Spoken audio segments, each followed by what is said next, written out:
ഡ്രസ്സിൻ്റെ കൂടെ എപ്പോഴും ഇങ്ങനെ ലേസ് കൊണ്ട് ബോ ഉണ്ടാക്കിയാൽ കാണാൻ നല്ല ഭംഗിയായിരിക്കും. അപ്പോൾ അതേ കളറിലെ ലേസ് എടുത്തിട്ടാണ് ബോ ഉണ്ടാക്കേണ്ടത്. വീതി കുറഞ്ഞ ലേസ് ആണെന്നുണ്ടെങ്കിൽ നമുക്ക് ഇങ്ങനെ നീളത്തിൽ കൂട്ടി യോജിപ്പിച്ചിട്ട് വീതി കൂട്ടിയിട്ട് പിന്നെ നമുക്ക് ബോ ഉണ്ടാക്കാം.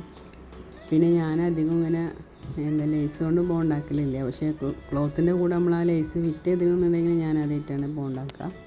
നീ ചെയ്യണ ബോ ഏത് ഡ്രസ്സിന് വെച്ചാൽ എൻ്റെ ഇൻസ്റ്റ പേജിൽ തന്നെ ഒരുപാട് വ്യൂസ് കയറിപ്പോയ ഒരു ഡ്രസ്സ് ഉണ്ടായിരുന്നു.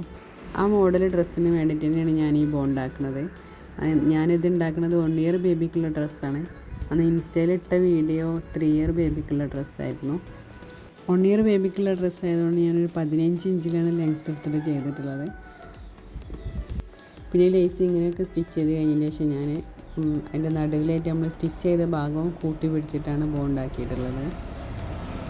പിന്നെ അധികം പേര് എന്നോട് ചോദിക്കലുണ്ട് നിങ്ങൾക്ക് എങ്ങനെ ഓർഡർ തരിക എന്നുള്ളത്. അപ്പോൾ ഞാൻ ഇൻസ്റ്റാ പേജ് ഉണ്ട് എൻ്റെ, അതൊന്ന് കയറി വാച്ച് ചെയ്തിട്ട് അത് ഫോളോ ചെയ്യാൻ മറക്കരുത്.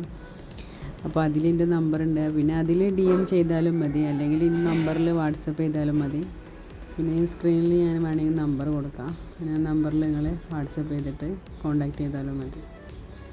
ഞാൻ എൻ്റെ ഇൻസ്റ്റാ പേജിൽ എല്ലാ ഡ്രസ്സിനും അധികം റേറ്റ് പറഞ്ഞാണ് ഫിക്സ് ആക്കിയിട്ടുണ്ട്. അത് ഞാൻ ആ ഡ്രസ്സ് കസ്റ്റമർക്ക് കൊടുക്കുന്ന റേറ്റാണ് അത്. പക്ഷേ അതുപോലെ ഇനി അടുത്ത കസ്റ്റമർ വരുമ്പോൾ ആ റേറ്റ് തന്നെ ഫിക്സ് ആവണമെന്നില്ല. കാരണം അടുത്ത കസ്റ്റമർ വരുമ്പോൾ നമുക്ക് ഓല ഏജ് ഡിഫറൻ്റ് ആവും. പിന്നെ അപ്പോൾ കുറച്ച് ക്ലോത്ത് കൂടുതൽ വേണ്ടി വരും, അല്ലെങ്കിൽ കുറച്ച് ക്ലോത്ത് കുറവാകും. പിന്നെ ഓല് പറയുന്ന മോഡലുകൾ വേറെ ആവും. പിന്നെ ഓല് പറയണ ക്ലോത്തിന് മാറ്റം വരും. അപ്പോൾ അതിനനുസരിച്ചൊക്കെ നമുക്ക് റേറ്റ് ഇങ്ങോട്ട് വ്യത്യാസം വരും. അപ്പോൾ ഓരോ കസ്റ്റമറും അതൊക്കെ ചോദിച്ചറിഞ്ഞിട്ടാണ് റേറ്റ് ഫിക്സ് ആക്കൽ. പിന്നെ അതിൻ്റെ പകുതി ക്യാഷ് ആദ്യം ഗൂഗിൾ പേ ചെയ്യും. പിന്നെ അതിൻ്റെ സ്ക്രീൻഷോട്ട് തന്നിട്ടാണ് ഓർഡർ ഫിക്സ് ആക്കൽ. അപ്പോൾ ഓർഡർ ചെയ്യൽ ഇങ്ങനെയൊക്കെ തന്നെയാണ്. അപ്പോൾ അത് പറയാനാണ് ഞാൻ അധികം ഈ വീഡിയോ യൂസ് ചെയ്തിട്ടുള്ളത്. കാരണം ബോ ഉണ്ടാക്കുന്ന വീഡിയോ എന്തായാലും എല്ലാവർക്കും അറിയണത് തന്നെ ആവും. പക്ഷേ ഇത് ഞാൻ ലേസ് കൊണ്ട് ബോ ഉണ്ടാക്കിയത് ഞാൻ ഇങ്ങനെ ഡീറ്റെയിൽ ആയിട്ട് ഞാൻ ഇതിലേക്ക് കൊടുത്തിട്ടില്ല. അതുകൊണ്ടാണ് ഇങ്ങനെ എടുക്കാൻ നിന്നത്.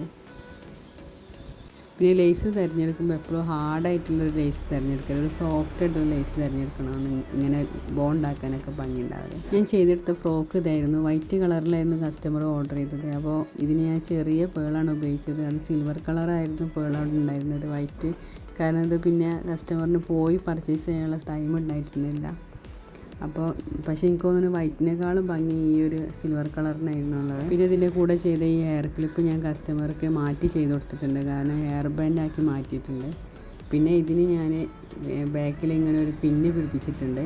കാരണം ഇത് ഷോൾഡറിൽ പിടിപ്പിക്കാനുള്ള ഒരു ബോ ആയിരുന്നു. അത് ഞാൻ പിന്ന് പിടിപ്പിച്ചിട്ടുണ്ട്. കാരണം എപ്പോഴും ആണെങ്കിലും നമുക്ക് ഊരി എടുക്കാമെന്നുള്ള രീതിയിൽ.